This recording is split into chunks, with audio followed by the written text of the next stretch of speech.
Here I have a fancy iPhone XS. I very rarely get these phones in, so I decided to do a video about it, but not necessarily about the phone and its features and more. I actually want to talk to you about why I never really got into these iPhones, because these have been around now for 3 generations. This is kind of the middle one. There's the iPhone X, the XS, and the 11, and XS Max, the bigger one, and 11 Pro, the bigger one. But those were the new all-screen iPhones. When the iPhone X came out, lots and lots of people were pretty blown away and excited about it, and I was not one of them. Now, let's just quickly talk about the phones, because they are really not bad. These things are really, really fast. So from a phone perspective, it is a pretty darn good phone. All of them. I'm talking about 10, XS, 11, it doesn't matter which one. 10R, that's the one I forgot, by the way. These are all brilliant phones. They all have great fast processors, great cameras, great screens, pretty good batteries. You know, from a phone point of view, it's a brilliant device. Also, iOS works seamlessly, as we all know. But why I never really got so excited about these is actually just one thing, and that is money. These things are expensive. Oh my god. Now, the reason why I have this one actually here on my desk is because the previous owner sold it for really cheap. I suppose he was kind of in money trouble and just needed quick money. Maybe he blew all his money on this phone and then trashed it because I repaired it with a screen replacement. And that's actually a good thing about these phones. These are really simple to repair. Much simpler than any of the previous ones with a button and proximity sensors all crammed up there. This is pretty simple and straightforward. So to repair, it's also a great device. I've actually repaired now 3 of those, and I think I can do that all day long. It's a pretty simple process. Now, that's just off topic. Now, why I personally never said to myself, I'm gonna get myself an iPhone X or XS or something, has pretty much got to do with the fact that it is just too good. And what I mean by that is they're just, in my opinion, asking way too much for these things, for what they offer you, really. Because when it comes down to real-world usability, it's way too good for almost everybody. This here is my daily driver, an iPhone 7. And before that, I had this, iPhone SE. Both of them, old-school iPhones, button, normal LCD screen, normal-ish cameras, although I think the 7 camera is still pretty good, the back one. At least from a new perspective like I am. You know, I'm no professional photographer or anything. I don't know anything about cameras.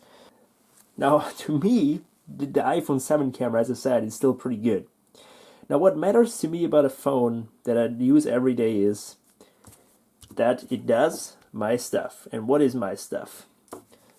WhatsApp, mail, Studio, it's like a university application, selling stuff on eBay, looking through ads here in Willhaben, Amazon listings, some Snapchat. What do I also do? Banking, account stuff, PayPal, read some news here and there just when I have time, and check on some various stuff, but maybe show some pictures to some friends here and there. But that's really all I do. Look up the weather, telephone, browse the web for some little information. That's what I do. And back in the days, when we had iPhone 4s and 4Ss, the leaps were still gigantic between the phones. But nowadays, this phone can do it with ease. And this could do it too. In fact, this runs here the developer preview, developer beta of iOS 14. And it runs it pretty well for such an old device. You know, this is basically an iPhone 6S in small, so the oldest supported device, and it runs it really smooth. Really smooth. Can't complain about anything there. So, yeah. What I want to say is, why would I blow away $1,000, $800, 1,200 for the Pro version on such a thing when all that I need can already be done on such a thing, which I paid for not even 250 because I replaced the screen on that too, so it was even cheaper at the time I bought it. They were retailing for around 300 or something in good condition. And I didn't even pay 250. So why would I get a phone that's like 800 to 700 bucks, 800 bucks more expensive for no virtual reason? Well, I could get an OLED screen, which is, a nice screen. But do I really need it? No, I don't really need it. I much rather have a better screen for my computer, because I look at the computer actually more than on my phones. I'm invested in some high resolution display there, but here on the phone, yeah, it's nice. It's a pretty decent looking screen. This is not even the OG one, and you can't even tell a difference. By the way, that's something I'll get back to in a second, what I mean by OLED and LCD differences. But do I really need it? No. Sure, it's nice. Sure, it's fancy and all that, but I don't need it. Next thing would be, it is pretty clumsy. Like, if you're used to such a thing, iPhone 7 and lower, or iPhone 8 too, these are pretty slim phones, pretty light. And this one, well, it's a minor thing. It's not much heavier or anything. It's not that I couldn't carry that around. It's not what I'm trying to say.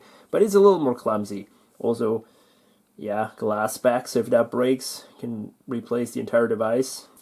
But for me, really, money is the only reason why I wouldn't want one of these. At the beginning, when I saw them for the first time, I found them pretty ugly. And to be honest, I still think they're not the prettiest things, but virtually every phone on the market looks like this. They're all just a screen, and that's it nowadays. A very, very capable screen. It can do all these crazy things. Awesome cameras, especially front one is much better than on my 7 here. It's actually much better than this camera, much better. Same with back, it's insane quality. But yeah, for my daily needs, I don't need it. And what's so cool about this is, when I drop that, I feel like, yeah, shit. Oh, but if it breaks, yeah, not so bad, right? But if I drop this, OMG. Just imagine I bought a new iPhone 11 Pro and I dropped it. Oh my god, I would freak out. But here I can bash this around. I don't have to take super care of it because I didn't pay so much for it. It's a daily workhorse. That's basically the way I see it. Also, I like Touch ID. I think Touch ID is the thing I prefer over Face ID. Face ID is nice and advanced and all that, but I much rather have a fingerprint sensor, but that's more a personal thing. I think Face ID works pretty well too. It's not because it doesn't work well, it works pretty fast. They replaced the iPhone in the iPhone 11, the OLED, with a LCD, and the LCD looks pretty fine. I tell you, absolutely fine. You can't tell a difference. No normal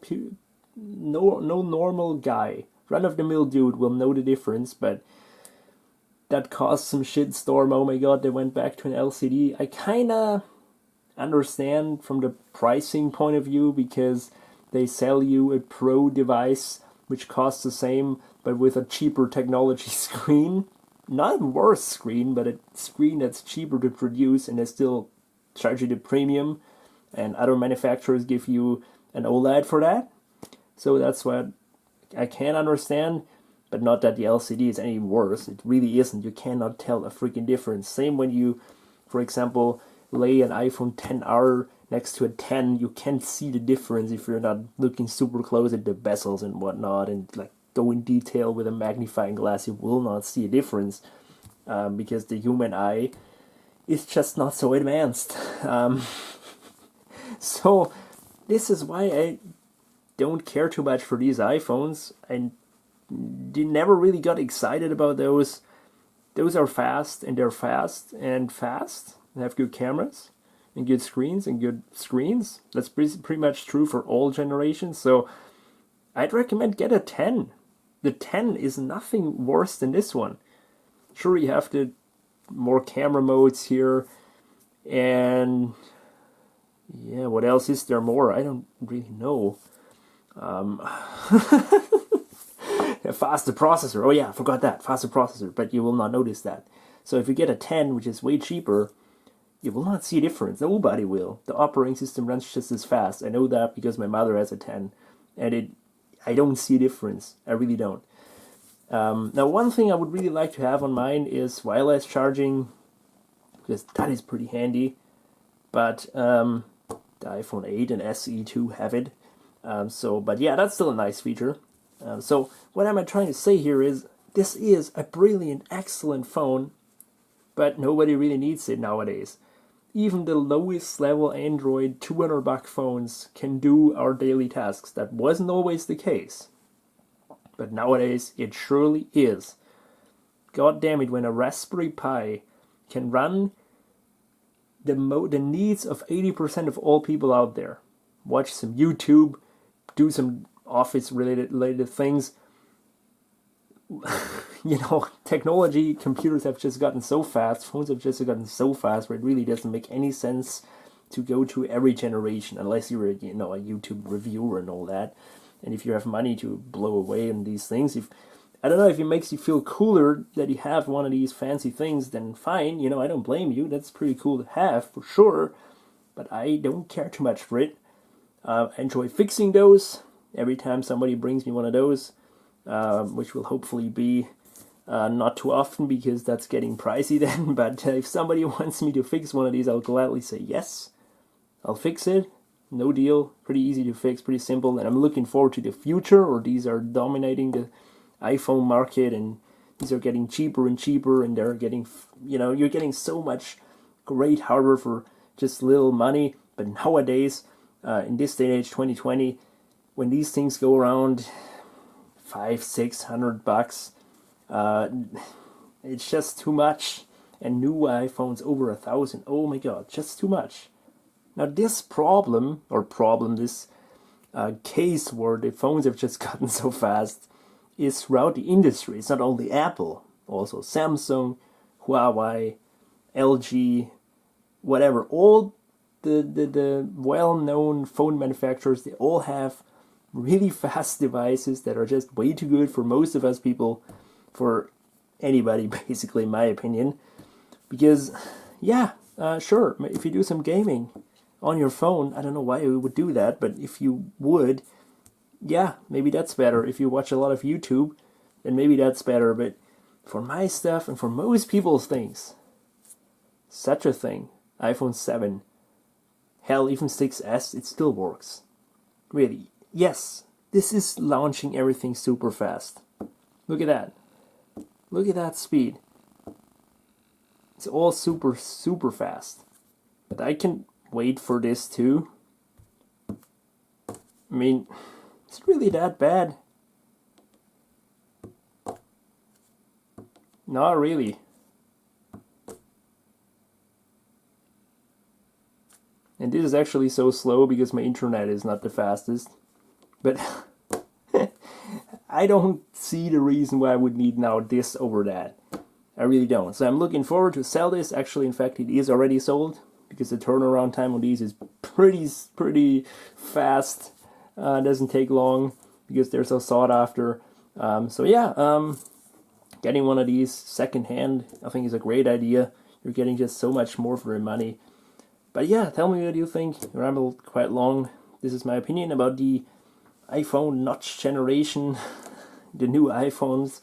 And I suppose not a lot is gonna change with the iPhone 12 and 13 and 12s, and what else will come out in the next years, because what else will they do? This already does everything we need. But they will find a way to market it. I know that. They will not disappoint. So, tell me what you think. See you later.